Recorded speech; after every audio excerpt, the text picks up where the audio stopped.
Filming. Hello, Mark Krieger here from the Midwest. I wrote the story Song of the Needle for Knock Magazine, issue 11. Now I wrote down the following here because I'm way too dopey and inarticulate to be able to freestyle this off the top of my head. So here it is.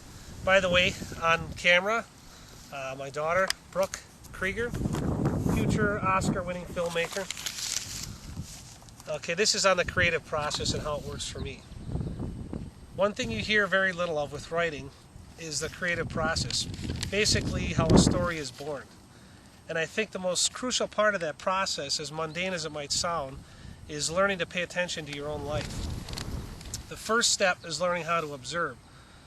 Not just noticing the intricate details of what you observe. The feel of grass rolls like ocean waves, or that your wife smiles when she's nervous, but why something strikes you the way it strikes you. Why did it catch your eye to begin with? Little by little as I go along, I'm starting to pay closer attention to my creative instincts. That little inner tap, if you will, that subconscious awareness that's trying to show me something that my mind cannot. Let me give you a roundabout example. My wife and I recently took a trip to the Caribbean.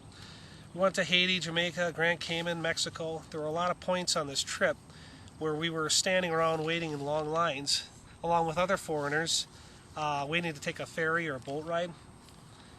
It was hot, you were thirsty, but you had to stay in line. Now there's an unconscious anxiety or a dread naturally prevalent in a line like this. Being a foreigner in an unfamiliar country, not exactly knowing what's ahead of you. Anyway, at some point on the trip, I was randomly paging through an art book, and I came across Goya's painting, The 3rd of May, which basically depicts the indiscriminate slaughter of the Spanish citizens by Napoleon's army. It stands as like an archetypal portrait of the horrors of war. In it, there's a long line of Spanish people waiting to be shot by French soldiers. Something about the painting struck me creatively, above and beyond the masterpiece that it is. I couldn't see what it was at the time. A day or so goes by, and we took this gigantic boat out to an island just off of Mexico to see the Tamalan ruins. It was like the most insidious boat ride of my life. The waves were gigantic. Me and a lot of other people got incredibly sick. In my delirium, tossing up and down on the swells, sweating profusely, flesh and hands tingling, vibrating, I had a vivid daydream, like almost a vision, that helped me realize what it was about Goya's painting that originally struck me. It was a story, inspired by the painting that hadn't had the time to incubate long enough to hatch into a story.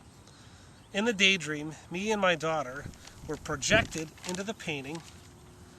I was there in line, sweat pouring, hands vibrating, nauseated, and I was holding my little girl's hand as we staggered closer and closer towards the teeth of this unconscious killing machine, the firing squad. This is how the basic skeleton of a story comes to me. And it started by paying attention to what was happening right in front of me.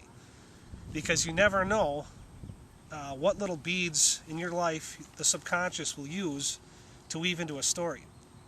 Now when I write this, I want to know, what those characters' personal experience is. That's the flesh that goes over the skeleton, which authenticates it. Because my daydream version of the genocide is a little different from Goya's. I see the slaughter before them, the guns cracking, people weeping, vomiting out of fear, but I see beauty center placed within this tragedy. I see a father not crashing to his knees, succumb to the terror that he feels, the terror all around him, but evoking some almost divine strength to stay strong for his daughter, so that she doesn't die in fear the way the others are. Basically, I see a crystal of beauty, of heart, piercing through the very center of horror and inhumanity. So there's a lot of natural emotional force in a story like this. Anyway, that gives you a little window into one feeble writer's experience in stumbling across a story. You know, maybe I'll pull it off, maybe I won't. Maybe I'll set it in a time much closer to our own. We'll see. At any rate, I've personally had a lot better luck in writing, in letting stories find me rather than me finding a story. I just have to be awake enough and patient enough and observant enough for it to happen. You know, so don't take your experiences for granted. And just look at how sloppy this writing is. You guys try reading something like this.